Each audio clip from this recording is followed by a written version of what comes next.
Okay, excretion chapter मैं पूरा brief कर रही हूँ, ठीक है। जैसे ऑलरेडी देखो एक एक चीज तो एक्सप्लेन की हुई है, लेकिन बेसिक चीज है वो मैं बता देती हूँ। जैसे एक्सक्रीशन क्या होता है? रिमूवल ऑफ टॉक्सिक और वेस्ट, नाइट्रोजनस वेस्ट, ठीक है, from body in different form. जैसे आपको दिख रहा होगा 3 टाइप्स के होते हैं एक्सक्रीशन, अमोनोटेलिज्म, यूरियोटेलिज्म और यूरिकोटेलिज्म, ठीक है।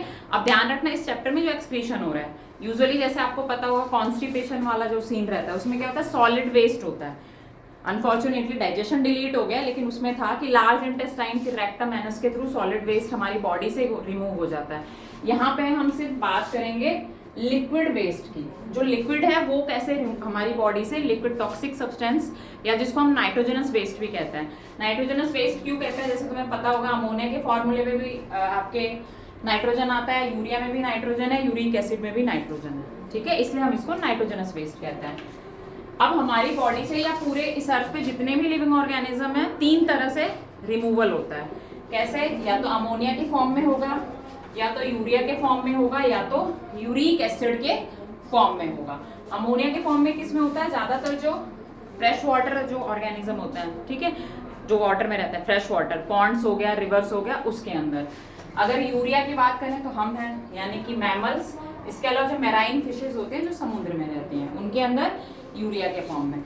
ये ध्यान रखना, हमारे अंदर क्या होता है, अमोनिया बनता है, मेटाबॉलिज्म जिस तरह से हमारा डाइजेशन वगैरह होता है, फिर वो कन्वर्ट हो जाता है यूरिया में, और वापस जब आप यूरिनेशन के लिए जाते हैं तो आपको ध्यान होगा कितनी, अगर फ्लश नहीं किया जाता है, बहुत क्या कहें उसको, स्टिंकिंग है ना, गंदी सी स्मेल आती है। क्यों आती है? एयर से एयर के कांटेक्ट में। हाँ, क्योंकि जो ये यूरिया है एयर के कांटेक्ट में आते ही फिर से अमोनिया बन जाता है, वो उसकी स्मेल होती है एक्चुअली, तो इसलिए आपको फ्लश के लिए बोला जाता है। लास्ट है आपका यूरिक एसिड।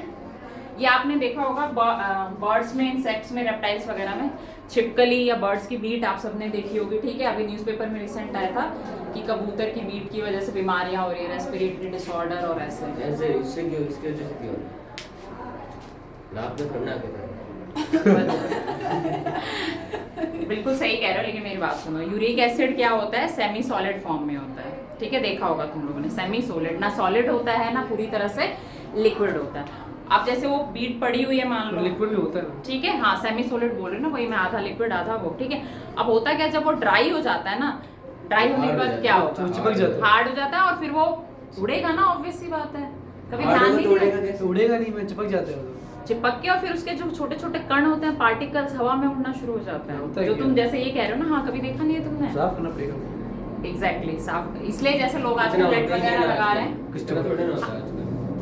वो डिपेंड करता है। देखो अब जैसे कहीं पे ज्यादा उसमें कबूतर हैं तो फिर ऐसा सीन है, बाकी देखो ये तो दोष देने वाली बात है, उससे ज्यादा खतरा तो खुद इंसान है प्रकृति के लिए, वो खुद इतनी गंदगी फैलाता है। अब जो ये आपके सीवरेज सिस्टम ओपन है पूरा, उसकी वजह से जो या रोड इतनी सुंदर उछल कूद वाली, जिससे डाइजेशन तो बिना वॉक के ही हो जाएगा, ठीक है, तो उसके लिए तो इंसान ही रिस्पॉन्सिबल है कि नहीं?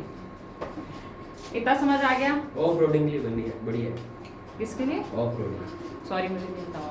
अरे होते हैं ना क्या? अच्छा, ओके, हाँ, ये लहर क्या है? लहर वेव। खड्डे होते हैं ना बीच में। हाँ, समझ गई मैं, that's why I used to drive slowly. Same मैं समझ गई, भावना पे जाओ। समझ गए यहाँ तक? यहाँ तक कोई डाउट है तो मुझे बता दो, ठीक है।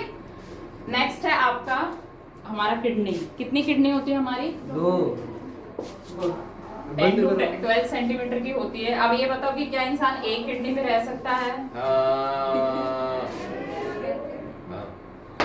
कैसे रह सकता है ये बताओ? क्योंकि वो रह सकता है। रीजन विदिशा? क्योंकि उसके अंदर 1 मिलियन नेफ्रॉन एक किडनी में ऑलमोस्ट मिलियंस ऑफ नेफ्रॉन्स होते हैं, ठीक है। क्या हुआ? बंद कर। सॉरी, एक्सपर्ट आ गए हैं, एक्सपर्टीज की। अरे वाह, आप तो रिसेंट कर रहे हैं।